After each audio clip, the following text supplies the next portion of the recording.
अस्सलाम वालेकुम, मैं हूं शाहजेब खानजादा। पहले अमेरिका ने इराक में ईरानी जनरल कासिम सुलेमानी को निशाना बनाया, फिर जवाब में ईरान ने गुज़िश्ता रात इराक में ही अमेरिका के 2 मिलिट्री बेसिस पर हमले किए, जिसके बाद अमेरिका का जवाब आ गया है। अमेरिका ने ईरान पर मजीद पाबंदियां लगाने का ऐलान कर दिया है।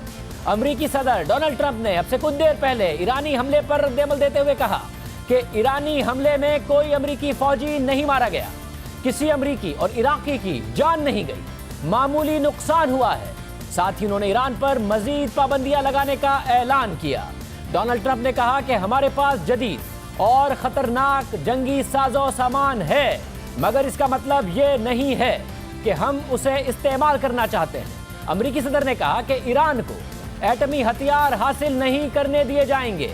मेरी हिदायत पर अमेरिकी फौज ने जनरल सुलेमानी को निशाना बनाया। जनरल कासिम सुलेमानी ने दहशतगर्दों की मदद की थी। जनरल कासिम सुलेमानी ने अमेरिका के खिलाफ साजिशें की। इराक में होने वाले हमलों के पीछे भी जनरल सुलेमानी थे। जनरल सुलेमानी के हाथ अमेरिकी और ईरानियों के खून से रंगे हुए हैं। अमेरिकी सदर ने कहा कि ईरानियों ने अमेरिका का शुक्रिया अदा करने के बजाय अमेरिका के खिलाफ नारे लगाना शुरू कर दिए। अमेरिकी सदर ने ईरानी अवाम और ईरानी लीडर्स को पैगाम भी दिया। इससे पहले ईरानी हमले के फौरी बाद अमेरिकी सदर डोनाल्ड ट्रंप ने ट्वीट किया था कि ऑल इज वेल, यानी सब ठीक है। ईरान ने इराक में हमारे दो फौजी अड्डों को निशाना बनाया है। नुकसान का अंदाजा लगाया जा रहा है, मगर अब तक सब ठीक है। अमेरिका के पास दुनिया की सबसे ताकतवर और जदीद हथियारों वाली फौज है। ये ट्वीट डोनाल्ड ट्रंप ने किया। फिर कहा कल बताएंगे कि अमेरिका का क्या रद्द-ए-अमल होगा, और अब रद्द-ए-अमल सामने आया है। ईरान पर मजीद पाबंदियां लगा दी गई हैं और ईरान के इस दावे को मुस्तरद कर दिया गया है कि अमेरिकी फौजी इस हमले में मारे गए। उनके मुताबिक ना कोई अमेरिकी फौजी मारा गया, ना ही ईरान के इस हमले में जख्मी हुआ। इस वक्त सूरत हाल यह है कि ईरानी मीडिया का कहना है कि 2 अमेरिकी बेसिस पर 22 रॉकेट मारे गए, जिसमें 80 अमेरिकी मारे गए हैं और कोई मिसाइल रोका नहीं जा सका। अमेरिकी हेलीकॉप्टर्स और फौजी साजो सामान को भी सख्त नुकसान पहुंचा है, मगर किसी ने भी अब तक ईरानी दावे की तस्दीक नहीं की है। ट्रंप ने कहा है कि कोई भी जानी नुकसान नहीं हुआ है। अलबत्ता हमले के बाद ईरानी रहनुमाओं के जो बयानात सामने आए, उससे ऐसा लग रहा है कि ईरान ने अपनी अवाम को मुतमईन करने के लिए ये कार्रवाई की है ताकि अवाम का गम और गुस्सा कम हो। CNN के मुताबिक ईरान ने ऐसे वक्त में इस तरह से कार्रवाई की कि नुकसान कम से कम हो। अगर ईरान चाहता तो बहुत से अमेरिकी फौजियों को निशाना बना सकता था, क्योंकि इराक में ऐसी अमेरिकी बेसिस हैं जिन्हें निशाना बनाना आसान था, मगर ईरान ने इराक में एक ऐसी एयर बेस को निशाना बनाया जो बहुत बड़े रकबे पर कायम है और आबादी से दूर है। इसके अलावा ईरान पहले ही इराकी फोर्सेस को खबरदार कर चुका था कि वो अमेरिकी बेसिस से दूर रहें, और अमेरिकी हुक्काम ने भी अपने फौजियों को मुमकिन हमले के हवाले से खबरदार किया हुआ था। CNN के मुताबिक ईरान की कोशिश है कि कशीदगी में इजाफे के बगैर अपनी आवाम को मुतमईन कर दिया जाए, और अब तक ईरानी कोशिश कामयाब होती दिखाई दे रही है। CNN के मुताबिक ईरानी हमले के बाद अमेरिकी सदर ने ट्वीट में ऑल इज वेल और अब तक सब ठीक है कहा, और फिर अपने बयान में भी उन्होंने पाबंदियां तो लगाने का ऐलान किया, मगर जवाब देने का ऐलान नहीं किया। और ईरान का आलमी बरादरी के लिए CNN के मुताबिक एक अलग पैगाम है और अपनी आवाम के लिए एक अलग पैगाम है। ईरानी वजीर खारजा जवाद ज़रीफ ने हमले को मुनासिब जवाब करार दिया जो ईरान की तरफ से हमला किया गया, जबकि ईरान के सुप्रीम लीडर आयतुल्लाह खामनाई ने तेहरान में अवाम से खिताब करते हुए कहा कि ये हमला अमेरिका के लिए बहुत बड़ा धचका है। जबकि दीगर ईरानी रहनुमाओं ने अपने बयानात के जरिए पैगाम दिया कि अगर अमेरिका मजीद कोई कार्रवाई नहीं करता तो अब मजीद हमलों की ज़रूरत नहीं है। CNN के मुताबिक आगे क्या होगा ये कहना तो मुश्किल है, मगर इस वक्त जो सूरत हाल है वो बिल्कुल वैसी ही है जैसी जनरल सुलेमानी के कत्ल से पहले थी। यह है ईरानी हमले के बाद अमेरिकी मीडिया की राय। ये कहा जा रहा है कि ईरान ने फेस सेविंग कर ली है। ईरानी अवाम जो गम और गुस्से में हैं, उनके गुस्से को कम किया जाए और ये तासुर दिया जाए कि ईरान ने हिसाब बराबर कर दिया है। ईरानी हमले के बाद ईरानी मीडिया ने जश्न के मनाजिर भी जारी की। अमेरिकी मीडिया ये दावा कर रहा है कि इराकी वजीर आजम ने अमेरिका को ईरानी हमले से पहले खबरदार कर दिया था। इराकी वजीर आजम ने यह दावा किया है कि ईरान ने हमले से पहले उन्हें ज़बानी तौर पर पैगाम भिजवा दिया था कि हमने हमला शुरू कर दिया है, कार्रवाई शुरू कर दी है या फिर जल्द ही शुरू करने वाले हैं। मगर अमेरिकी मीडिया के मुताबिक हक़ाइक़ इराकी वजीर आजम के दावे की तरदीद कर रहे हैं। इराक ने ईरान की तरफ से मिलने वाले पैगाम के बाद अमेरिका को हमले से पहले बता दिया था कि ईरान कौन सी अमेरिकी बेस पर मिलिट्री बेस को निशाना बनाएगा। इराक की सूरत हाल में फंसा हुआ दिखाई दे रहा है। क्योंकि अमेरिका ने ईरानी जनरल सुलेमानी को इराक में निशाना बनाया। ईरान ने अमेरिकी मिलिट्री बेसिस को इराक में निशाना बनाया। पहले इराक में ईरानी मलेशिया के मुदाखलत से इराकी शहरी तंग थे और ईरान के खिलाफ एहतजाज कर रहे थे, मगर अमरीकी हमले के बाद अब वहाँ के शहरी अमेरिका के खिलाफ एहतजाज कर रहे थे और अब ईरान ने इराक के अंदर अमेरिकी मिलिट्री बेसिस पर हमला कर दिया है। इराक तनाज़े का गढ़ बना हुआ है। इराक ने अमेरिकी हमले के बाद पार्लियामेंट में करारदाद मंजूर की कि गैर मुल्की फोर्सेस इराक छोड़ दें। फिर इराक़ी वज़ीर आज़म ने खुलकर जनरल कासिम सुलेमानी की हिमायत की और कहा कि वो उनसे मिलने आ रहे थे। साथ ही उन्होंने अक़वाम मुत्तहिदा से दरख्वास्त भी की कि वो अमेरिका की तरफ से उसकी सालमियत की खिलाफ वर्जी का नोटिस ले, मगर अब जबकि ईरान ने भी अमेरिकी बेसिस को इराकी सरजमीन पर निशाना बनाया है तो इराक़ी वज़ीर आज़म ने कहा है कि ईरान ने हमें पहले बता दिया था, मगर इराकी स्पीकर का बयान सामने आया है कि ईरानी हमला उनकी सालमियत के खिलाफ है। इराक में मौजूद ईरान की हिमायत याफ्ता मलेशिया दबाव बढ़ा रही है कि इराक ईरान का साथ दे और अमेरिका को जवाब दे। अमेरिका का कहना है कि उसके पास बेहतरीन फौज है और ईरान भी जवाब देने के दावे कर रहा है, मगर हकीकत यह है कि ईरान और अमेरिका की जंगी ताकत में कोई मुकाबला नहीं है। अगर सूरत हाल जंग की तरफ जाती है तो किसी का कम और किसी का ज़्यादा नुकसान होगा, बहुत ज़्यादा नुकसान होगा, मगर इंसान मरेंगे, ज़िंदगी मुतासिर होगी, खिता मुतासिर होगा। अमेरिका और ईरान की जंगी सलाहियत का जायज़ा लेते हैं। अमेरिका अपने 30 लाख फौजी और 7 बड़े आज़मों में अपने 4800 दिफाई मकामात के साथ दुनिया के दीगर ममालिक के मुकाबले में सबसे बड़ी, सबसे ज़्यादा जंगी सलाहियत रखने वाली ताकत है, जिसे बरकरार रखने के लिए वो सालाना $700 अरब खर्च करता है। अमेरिका एक न्यूक्लियर पावर है और उसके सिर्फ बहरी और फिजाई जंगी काबिलियत का सामना करना मुश्किल हो जाता है, क्योंकि नेवी और एयरफोर्स के हवाले से भी अमेरिका सबसे मजबूत मुल्क समझा जाता है। पहले जायजा लेते हैं अमेरिका की एयरफोर्स का। इस वक्त अमेरिका की एयरफोर्स के पास B-52 बमबार हैं जो 35 टन के करीब असलहे के साथ चल सकता है, जिसमें माइंस, बॉम्ब्स और मिसाइल शामिल हैं। अमेरिका का एक B-52 तैयारा 20 क्रूज मिसाइल्स लोड कर सकता है। सिर्फ यही नहीं, अमेरिका के B-2 स्टेल्थ जंगी तैयारे भी इसकी एयरफोर्स की जंगी काबिलियत का सबसे अहम हिस्सा तस्वुर किए जाते हैं। ये तैयारा बहुत मुश्किल से किसी रेडार में आता है। इसके नज़र ना आने की सलाहियत की वजह से ये मुल्कों के दिफाई निज़ाम को अपनी बमबारी से भारी नुकसान पहुंचा सकता है। इसमें जो बमबारी का साजो सामान नस्ब होता है वो किसी भी दीगर गैर न्यूक्लियर हथियार से ख़तरनाक साबित हो सकता है। अमेरिका ने अपने इस तैयारे का इस्तेमाल शाम, इराक और अफगानिस्तान में किया है। सिर्फ यही नहीं, अमेरिका का जंगी तैयारा B-1 4 इंजन्स के साथ अमेरिकी एयरफोर्स में सबसे ज़्यादा जंगी साजो सामान रखने के हवाले से सर फहरिस्त है, लेकिन अमेरिका का F-22 उसकी एयरफोर्स का सबसे जदीद और बेहतरीन जंगी तैयारों में से एक है और इस वक्त अमेरिका के पास 180 F-22 मौजूद हैं। रेडार में नजर न आने की वजह से यह तैयारा भी किसी भी मुल्क के अहम मकाम पर रेडार से कंट्रोल होने वाले मिसाइल दाग सकता है और जंगी माहौल में अपने दीगर जंगी तैयारों के लिए रास्ता हमवार कर सकता है। ये तो सिर्फ अमेरिका की एयरफोर्स के कुछ बेहतरीन जंगी तैयारे हैं, लेकिन अमेरिका की नेवी भी दुनिया की सबसे बेहतरीन नेवी में शुमार होती है, जिसमें अमेरिकी सब मरीन का सबसे अहम किरदार है, जो सैकड़ों की तादाद में टोमाहॉक्स मिसाइल संभाल सकते हैं, जिनकी रेंज 1000 किलोमीटर से भी ज़्यादा है। ये समंदर से लेकर ज़मीनी टारगेट्स को निशाना बना सकते हैं और हर मिसाइल एक ही वक्त में 15 टारगेट्स की मालूमात संभाल सकता है और लॉन्च करने के बाद भी वो अपने टारगेट्स को बदल सकता है। मगर मामला सिर्फ यहाँ तक भी महदूद नहीं। अमेरिका के जंगी बहरी जहाज़ों में एयरक्राफ्ट कैरियर्स उसकी जंगी सलाहियत का सबसे बड़ा हिस्सा है। इस वक्त अमेरिका के पास 11 एयरक्राफ्ट कैरियर्स हैं, यानी ऐसे जंगी बहरी जहाज़ हैं जो कि जिनके पास एयरक्राफ्ट कैरियर्स होते हैं, जो समंदर से फ़िज़ाई हमले के हवाले से अमेरिका के बेहतरीन हथियारों में से एक हैं। अमेरिका का सिर्फ एक एयरक्राफ्ट कैरियर 60 जंगी तैयारे संभाल सकता है, जिसमें F-18 तैयारे भी शामिल हैं जो फ़िज़ा से ज़मीन पर मिसाइल दाग सकते हैं। इसी के साथ अमेरिका के पास ऐसे बहरी जहाज़ भी हैं जो उसकी ज़मीनी फ़ौज और हेलीकॉप्टर्स को लेकर किसी भी समंदरी इलाके में दाखिल हो सकते हैं। साथ ही इन बहरी जहाज़ों में अमेरिका के सबसे जदीद जंगी तैयारे F-35 के लिए स्टेशंस भी मौजूद हैं। इसी तरह अमेरिका के बाज़ बहरी जहाज़ों में क्रूज मिसाइल्स की सलाहियतें भी मौजूद हैं, यानी अमेरिका हर लिहाज से बराह रास्त जंग की ना सिर्फ सलाहियत रखता है बल्कि सबसे ज़्यादा ताकत का मुजाहिरा करने की काबिलियत भी रखता है। लेकिन ईरान उसके बिल्कुल बरक्स है। ईरान के पास ऐसी कोई सलाहियत मौजूद नहीं है कि वो बराह रास्त अमेरिका जैसी सुपर पावर से जंग कर सके और उसे कोई भारी नुकसान पहुंचा सके। इस वक्त ईरान के पास 5 से 6 लाख की फौज है, जिस में 1,50,000 के करीब इनकलाबी गार्ड्स की फौजी हैं।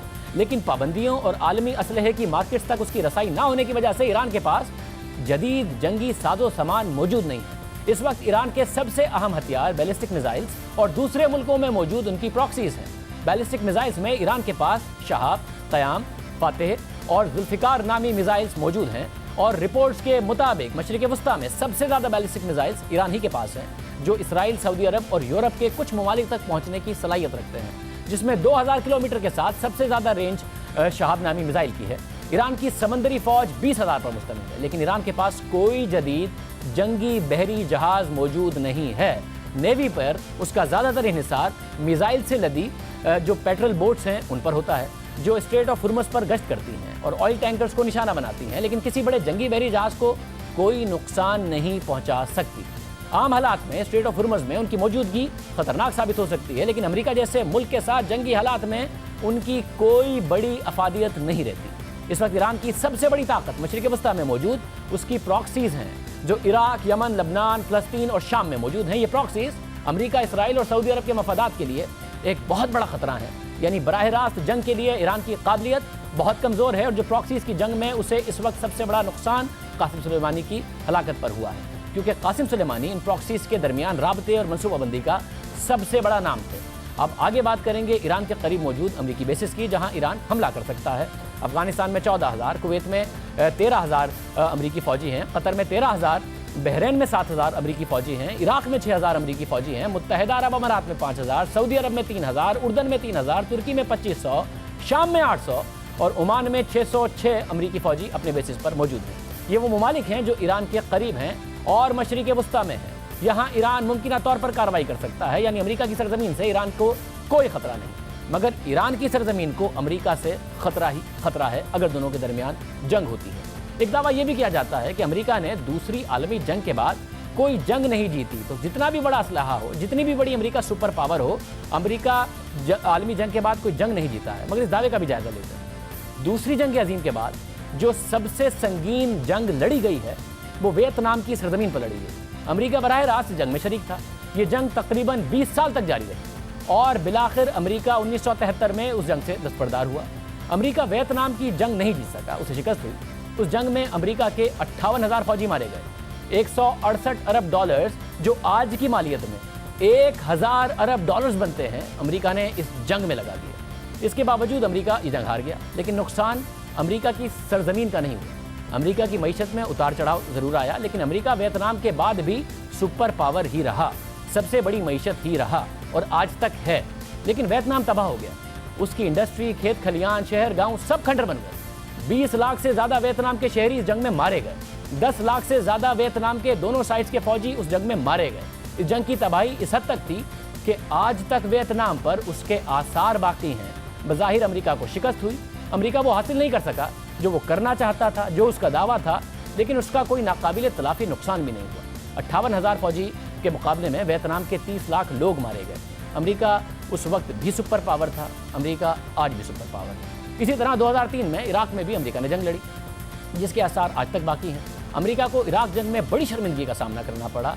आज तक ताना दिया जाता है, बहुत से अरबों डॉलर्स उस जंग में लग गए। जिस मकसद के लिए अमेरिका जंग में कूदा, बाद में पता चला कि वो मकसद झूठा था।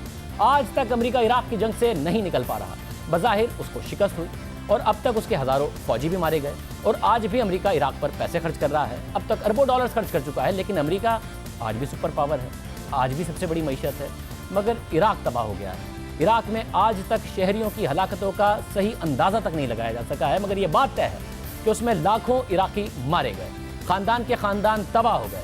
आज इराक में गुर्बत है, अफलास है, बेरोज़गारी है, तालीम नहीं है, इंफ्रास्ट्रक्चर नहीं है, आज़ादी नहीं है, लेकिन अमेरिका के पास सब कुछ है। अमेरिका को जो नुकसान हुआ उसको बर्दाश्त करने की सलाहियत रखता था, लेकिन इराक का जो नुकसान हुआ उसे बर्दाश्त करने की सलाहियत इराक के पास नहीं थी। इराक तबाह हो गया, अमेरिका आज भी सुपर पावर है। ये मामला अफगानिस्तान का भी है। अमेरिका 18 साल से ये जंग नहीं जीत सका है।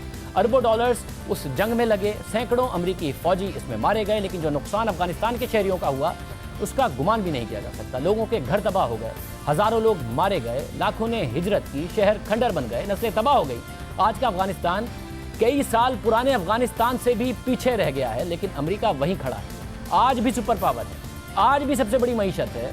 یہ ہے صورتحال۔ ایران اور امریکہ میں کشیدگی کے بعد مختلف ممالک کا رد عمل بھی سامنے آیا، اور اس وقت جو خود امریکہ کا رد عمل سامنے آیا اس کے بعد کم از کم جنگ کے خطرات ٹلتے ضرور نظر آ رہے ہیں، اور ایران کے اپنے رد عمل سے صاف نظر آ رہا ہے کہ وہ اپنے عوام کو تو مطمئن کرنا چاہتا ہے مگر کسی بھی طور امریکہ سے جنگ لڑنے کی خواہش نہیں رکھتا۔ اس پورے معاملے میں اسرائیل بالکل نیوٹرل نظر آیا، مگر آج اس نے خبردار کیا کہ اگر اس پر کوئی حملہ ہوا تو بھرپور جواب دے گا۔ ساتھ ہی سعودی عرب بھی اب تک متحرک نہیں ہے۔ البتہ آج پاکستان کا بیان سامنے آیا۔ وزیر اعظم عمران خان نے ٹویٹ کیا ہے کہ میں نے وزیر خارجہ کو ایران، سعودیہ اور امریکہ کا دورہ کرنے اور ان ممالک کے وزرائے خارجہ سے ملاقات کی ہدایت کر دی ہے، اور میں نے جنرل باجوہ کو متعلقہ ملکوں کے فوجی رہنماؤں سے رابطے کا کہا ہے۔ جنرل باجوہ کو پاکستان کا واضح پیغام پہنچانے کو کہا ہے کہ پاکستان امن کے لیے کردار ادا کرنے کو تیار ہے، مگر پاکستان کبھی کسی دوسری جنگ کا حصہ نہیں بن سکتا۔ پاکستان کا اس حوالے سے رد عمل سامنے آیا ہے۔ وزیر خارجہ اب اس حوالے سے ایکٹیو ہوں گے۔ معید یوسف صاحب جو کہ معاون خصوصی برائے وزیر اعظم ہیں، chairman strategic policy planning cell ہیں، ہمارے ساتھ موجود ہیں۔ معید یوسف صاحب بہت شکریہ ہمیں شو جوائن کرنے کے لیے۔ ظاہر ہے آپ حکومت پاکستان کا حصہ ہیں مگر امریکہ کو بہت قریب سے جانتے ہیں، اس حوالے سے ان معاملات کے حوالے سے رائے دیتے رہے ہیں۔ آپ کو لگتا ہے جو کہ ڈونلڈ ٹرمپ نے اب میڈیا ٹاک کی اور پابندیاں ضرور لگائی ایران پر مگر وہ مزید اس پر ریاکٹ نہیں کرنے جا رہے، انہوں نے کہا کوئی امریکن نہیں مرا، ایران نے کہہ دیا 80 امریکی مارے گئے اور ہمارا جواب ہو گیا، جو ہم جنرل سلیمانی کے مارے جانے کے بعد بدلہ لینے چاہتے تھے وہ ہو گیا۔ آپ کو لگتا ہے جنگ کا خطرہ ٹل گیا اور پاکستان اب اس میں کیا کردار ادا کر سکتا ہے جو وزیر اعظم کہہ رہے ہیں؟ جی شکریہ شاہزیب۔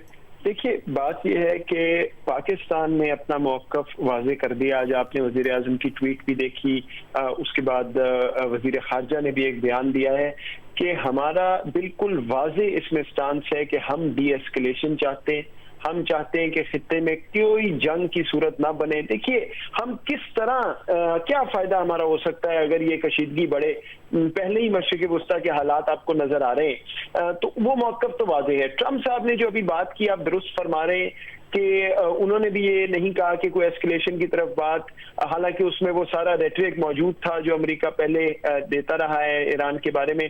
ایران نے بھی آج اپنے حملے کے بعد کہا کہ وہ جو بدلہ چکانا چاہ رہے تھے وہ ہوا، تو امید یہی کرنی چاہیے کہ اس کے بعد معاملات جو ہیں وہ ڈائیلاگ کی طرف جائیں، معاملات حل ہوں اور اس سے اوپر ایسکلیشن نہ ہو۔ لیکن بہرحال پاکستان کو ہمیشہ بات ہوتی ہے اور یہاں پہ کہا جاتا ہے جی ریئیکٹیو پالیسی ہے، یہ ہے۔ اب آپ کے سامنے ہے کہ کسی نے نہیں کہا پاکستان کو، وزیر اعظم نے آج خود یہ فیصلہ کیا ہے کہ وزیر خارجہ جائیں، آرمی چیف بھی بات چیت کریں، اپنے ہم منصب جو دوسرے ممالک کے لوگ ہیں عہدیدار ہیں ان سے، اور اس کی وجہ یہی ہے کہ ایک آپ کو اب کڑی شاہزیب بالکل نظر آ رہی ہے کلیئرلی، جو آپ کو پہلے بھی اس سے نظر آئی کہ پاکستان بارہا یہ بات کر رہا ہے کہ جہاں بھی ہم کوشش کر سکتے ہیں کہ معاملات کو ٹھنڈا کریں، بریجز کو بلڈ کریں، سازشی کا کردار ادا کریں کہ خطے میں امن آئے، وہ اب ہمارا فوکس ہے پالیسی کا۔ تو یہ ایک بہت بڑا پیراڈائم شفٹ ہے جس کو میرا خیال ہے بدقسمتی سے وہ تنقید کا بھی پہلے نشانہ بنایا گیا ہے، لیکن ان دا لانگ رن آپ یہ دیکھیں گے کہ جب یہ ایک اسٹیبلش پیٹرن آپ کو نظر آ رہا ہے اور آتا رہے گا تو دنیا میں بھی پاکستان کا میرا خیال ہے وقار اور امپورٹنس بڑھے گی۔ اور اگر پاکستان کردار ادا کرنا چاہ رہا ہے تو آپ کو لگتا ہے پاکستان کی ایسی پوزیشن ہے کہ وہ کردار ادا کر سکے؟ اور اگر امریکہ رابطہ کر رہا ہے، خود ان کی طرف سے رابطہ ہو رہا ہے، ایران، سعودی عرب، ان ممالک کی طرف سے بھی ایک ویلکمنگ پاکستان کو ریسپانس ملے کہ اس سچویشن کو ریزالو کرے، توقع کی جا سکتی؟ دیکھیے شاہد، اس میں دو باتیں۔ پہلی تو بات یہ کہ جب اتنی کشیدہ صورتحال ہو، معاملات اتنے خراب ہوں، تو ظاہری بات ہے کہ کوئی میڈیشن کرتا ہے، کوئی بات چیت کراتا ہے، کوئی دوست سامنے آتا ہے، تو ایسا تو نہیں ہے کہ سارے کہیں گے جی بہت اچھا، سب اس سے بہتر چیز نہیں، فوراً معاملات حل ہو جائیں گے۔ ظاہری بات ہے اتنا مشکل انوائرمنٹ ہے، لیکن یہی پرو ایکٹیو پالیسی ہوتی ہے، یہی ڈیسیجن میکنگ ہے اور یہی اسٹیٹسمین شپ ہے کہ مشکل اوقات پر جا کر ایک ایسا ملک جو ہے وہ کوشش کرے گا، جو واحد مسلم دنیا کا ملک ہے میرا خیال ہے۔ اس وقت مجھے آپ بتائیے اور کوئی ملک آپ کے ذہن میں آتا ہے جو اس طرح کا رول ادا کر سکتا ہے؟ बदकिस्मती से इतनी बटी हुई है मुस्लिम दुनिया के कोई और मुल्क नहीं है। पहले भी पाकिस्तान ने कोशिश की है, लेकिन देखिए इसका बेंचमार्क जो है वो सक्सेस का ये नहीं हो सकता कि जी मामला हल हुए कि नहीं। ये एक लॉन्ग टर्म प्रोसेस है। जो रोल पाकिस्तान ने अपनाया है वो कोई और इस वक्त मुस्लिम दुनिया में नहीं कर सकता। जब दुनिया में अमेरिका जैसा मुल्क जो है वो रीच आउट कर रहा है कि जी आप ये देखिए और मदद कीजिए, तो और हमें क्या और इसका चाहिए प्रूफ कि ये मामला जो है किस तरफ जा रहा है। तो मेरे नजदीक ये एक विक्ट्री है पाकिस्तान की कि अब दुनिया के ममालिक भी आ रहे हैं, हम आज खुद नहीं कर रहे, वो कह रहे हैं कि आके कोई मदद करे। बाकी ये कि जाहिर बात है वैसे मगर ये जो मदद मांग रहे हैं आपने कहा, वो कह रहे हैं कि मदद करें, वो सिचुएशन को ठंडा करने के लिए ही मांग रहे हैं, डी एस्केलेशन के लिए ही पाकिस्तान की मदद मांग रहे हैं? हाँ, ये मैं आपको कैटेगोरिकली बता सकता हूं। ये पहले भी बात हुई और मुझे नहीं पता ये बात कहां से और क्यों शुरू हुई। एक ही एजेंडा आइटम है, वो डी एस्केलेशन है। इसके अलावा ना कोई पाकिस्तान ने बात की है और ना मैं आपको हकीकत बता रहा हूं किसी और मुल्क को तवक्को है, क्योंकि उनको पाकिस्तान का इस वक्त स्टांस पता है। इस पे एक मंतकी बात है, पाकिस्तान नहीं चाहता किसी किस्म की एस्केलेशन। तो अगर कोई ऐसी बात करेगा भी तो जवाब ना में ही होगा, इसमें आपको किसी किस्म का शक नहीं होना चाहिए। और सच्ची बात यह है, ना किसी ने यह कहा है और पाकिस्तान ने एक ही बात की है कि हमें डी एस्केलेशन चाहिए और उसमें जो रोल हम अदा कर सकते हैं हम करने को तैयार हैं। बहुत शुक्रिया, मुझे साहब हमारे साथ मौजूद थे, इस हवाले से तज़किया दे रहे थे। जंग का खतरा अमेरिका और ईरान के दरमियान टल गया है। ईरान की तरफ से जो बयानात आए हैं उससे वाज़ेह लग रहा है कि ईरान यहाँ से आगे कार्रवाई नहीं चाहता। जो ईरान ने कार्रवाई की, अमेरिका उसका जवाब नहीं देना चाहता, ईरान पर मज़ीद पाबंदियाँ लगा रहा है और इस बात को डिनाई कर रहा है कि कोई भी अमरीकी इस ईरानी हमले में मारा गया या ज़ख्मी हुआ। ईरान का दावा है कि 80 अमरीकी फ़ौजी इस हमले में मारे गए। प्रोग्राम में एक ब्रेक शामिल करते हैं और हम खबर इस पर बात करेंगे।